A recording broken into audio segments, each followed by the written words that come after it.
O maior erro que um investidor brasileiro pode cometer e que a vasta maioria comete não é escolher o ativo errado, é uma falha mental primária. É a incapacidade fundamental de distinguir o ganho nominal da realidade do poder de compra. É a aceitação preguiçosa de que um número grande na tela do seu extrato bancário significa riqueza. Você olha para um retorno de 13% ao ano e se sente um gênio. Você dobrou seu capital em 6 anos. Excelente. Mas você dobrou o quê? O dinheiro que você dobrou foi corroído por uma inflação de 8% no mesmo período. Você trabalhou duro, aceitou riscos, adiou o consumo e no final seu ganho real, líquido da mordida fiscal e da inflação, mal superou o zero. Isso não é investimento, é uma corrida de hamster. A matemática da vida é implacável e a inflação é o seu demônio mais traiçoeiro. No Brasil, essa armadilha é histórica. Vivemos décadas de hiperinflação, onde a população aprendeu a gastar imediatamente, a evitar a poupança e a desconfiar do futuro. Essa mentalidade destrutiva, embora o ISPA hoje não chegue a 1000% ao mês, ainda domina a tomada de decisão da classe média e de quem tenta sair da pobreza. Eles celebram um aumento salarial de 10%, sem notar que o custo da cesta básica subiu 12%. O ganho é uma ilusão. O empobrecimento, esse sim, é real. O capital não é o número de cédulas que você tem, nem o valor digital que aparece no seu aplicativo. Capital é a sua capacidade de adquirir bens e serviços no futuro. Quando a inflação, medida pelo IPCA, é persistentemente alta, ela opera como um imposto oculto e regressivo que ataca justamente o futuro que você planeja. Vamos ser frios e matemáticos. Se você tem R$1 milhão hoje e sua meta é se aposentar com o mesmo poder de compra daqui a 30 anos, você não precisa de R$1 milhão nominalmente. Você precisará de muito mais.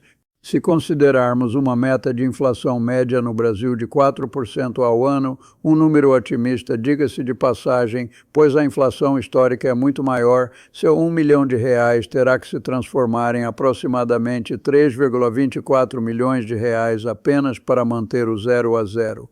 Se nesse mesmo período de 30 anos sua carteira de investimentos render 6% nominalmente, você pensará que fez um trabalho decente. Mas se o IPCA foi de 4%, seu retorno real foi de meros 2%. E aqui entra o poder destrutivo da aritmética básica e do juro composto. Um retorno real de 2% ao ano sobre R$1 milhão após 30 anos transforma seu capital em 1,81 milhão em poder de compra de hoje. Você mal dobrou seu dinheiro real em 3 décadas. Agora compare isso com o que é necessário para construir riqueza de verdade. O investidor disciplinado e inteligente busca, consistentemente, um retorno real de 5% ao ano, não 5% nominal, mas 5% acima da inflação. Com essa taxa, seu R$1 milhão se transforma em 4,32 milhões em poder de compra real. A diferença entre o 2% real e o 5% real não é de 3 pontos percentuais na conta de subtração. É uma diferença de 188% no resultado final da sua aposentadoria. Em outras palavras, a diferença entre a mediocridade inflacionária e a construção de riqueza não está na sofisticação da sua estratégia, mas na sua aderência obstinada ao conceito de juro real. A ilusão do ganho nominal é o mecanismo pelo qual a inflação rouba silenciosamente o esforço da maioria.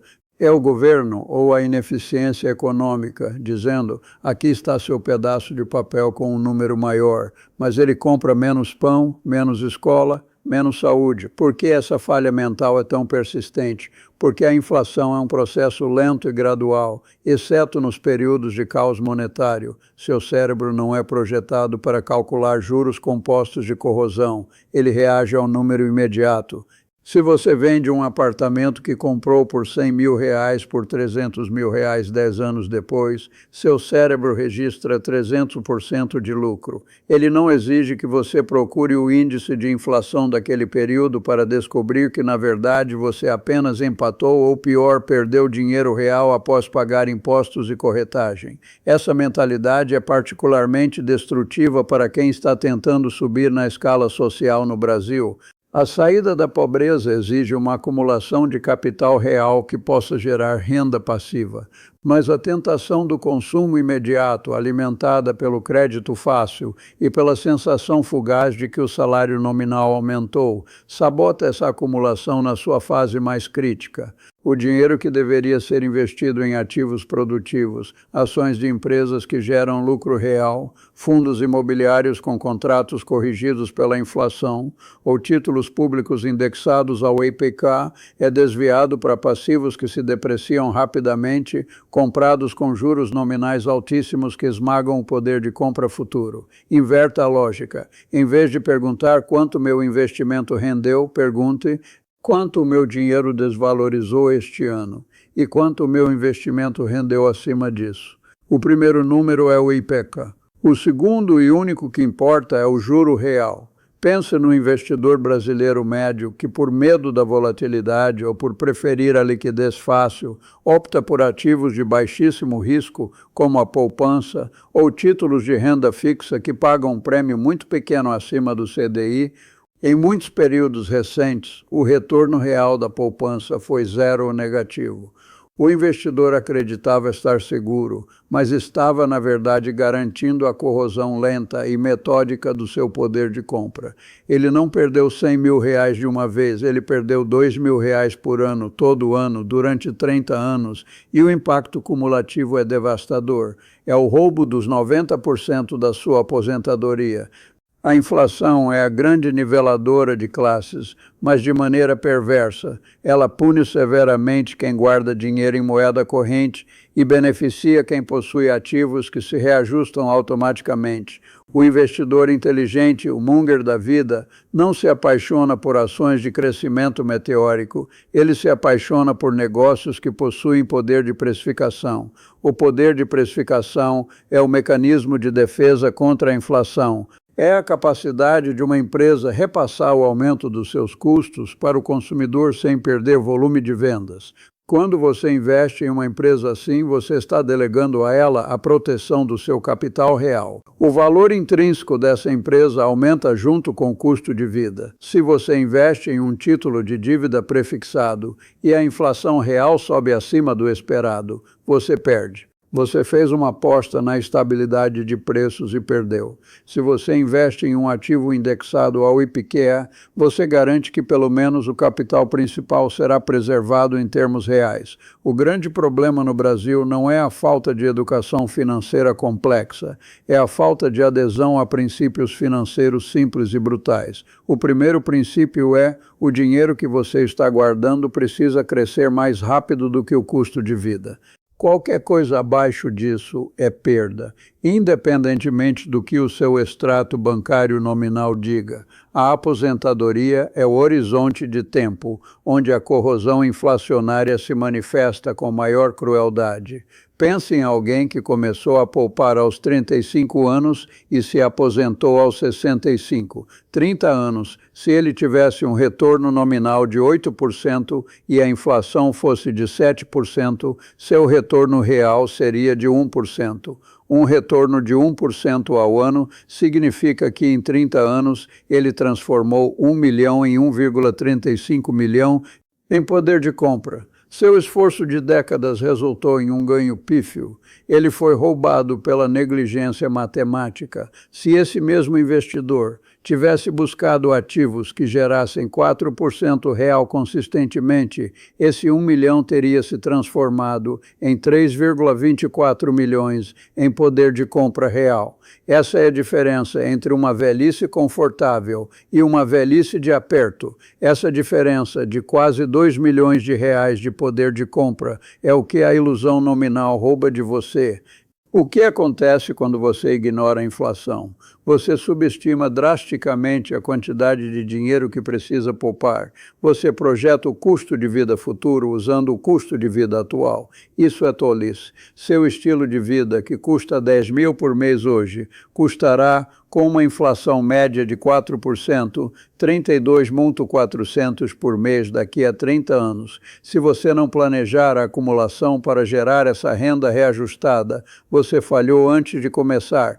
A mentalidade de saída da pobreza exige uma disciplina estoica contra a inflação. Exige que você veja o ganho nominal como fumaça e o ganho real como fogo. Se você está tentando sair daquela armadilha de viver do cheque ao cheque, cada real que você consegue economizar tem que ser colocado para trabalhar em ativos que tenham correlação com o custo de vida. Fuja dos ativos que são apenas IOEs, promessas de pagamento, em moeda que o governo pode desvalorizar à vontade. Busque ativos que sejam pedaços de algo real. Pedaços de empresas que produzem valor, pedaços de terra que geram renda ou títulos que obriguem o emissor a lhe pagar com correção monetária oficial. A maioria das pessoas falha porque busca a complexidade onde a simplicidade deveria bastar. A matemática da inflação é simples. Se o seu dinheiro não está crescendo mais rápido do que o IPCA, ele está encolhendo. O sistema financeiro brasileiro, com suas altas taxas nominais, é um mestre em mascarar essa verdade. Eles oferecem 15% de retorno, sabendo que 8% é apenas a recuperação do poder de compra perdido e que seu ganho real, sobre o qual você pagará imposto, é de 7%. A grande lição é a inversão. O que eu devo evitar a todo custo? Evitar ativos que não têm proteção contra a inflação. Evitar dívidas de consumo com juros nominais esmagadores. Evitar a mentalidade de que o retorno de hoje será o suficiente para o custo de amanhã. O amanhã é sempre mais caro. Se você quer acumular riqueza real, você deve se tornar um obcecado pelo juro real. Não se alegre com 12% se o ex-PA foi 10%. Chore por ter aceitado 2% de retorno real, mas se alegre com 7% nominal se o IPCA foi 2%. Esse 5% real é o que realmente muda o jogo ao longo de 3 décadas. O brasileiro tem uma memória institucional curta sobre a instabilidade monetária, o que nos torna especialmente vulneráveis a essa ilusão. Lembre-se sempre, a função principal do seu capital não é apenas crescer, mas sim sobreviver à desvalorização contínua e inevitável da moeda. A inflação não é um acidente no Brasil, é uma característica estrutural da nossa economia. Trate-a como um custo fixo que precisa ser superado todos os anos. Seu sucesso financeiro de longo prazo será definido não pela sua capacidade de encontrar o próximo grande negócio, mas pela sua obstinação em garantir que a inflação não seja o sócio majoritário da sua aposentadoria, levando 90% dos seus lucros. Seja seco, seja cético e, acima de tudo, seja matemático. Preserve o real, ignore o nominal. Essa é a regra de ouro.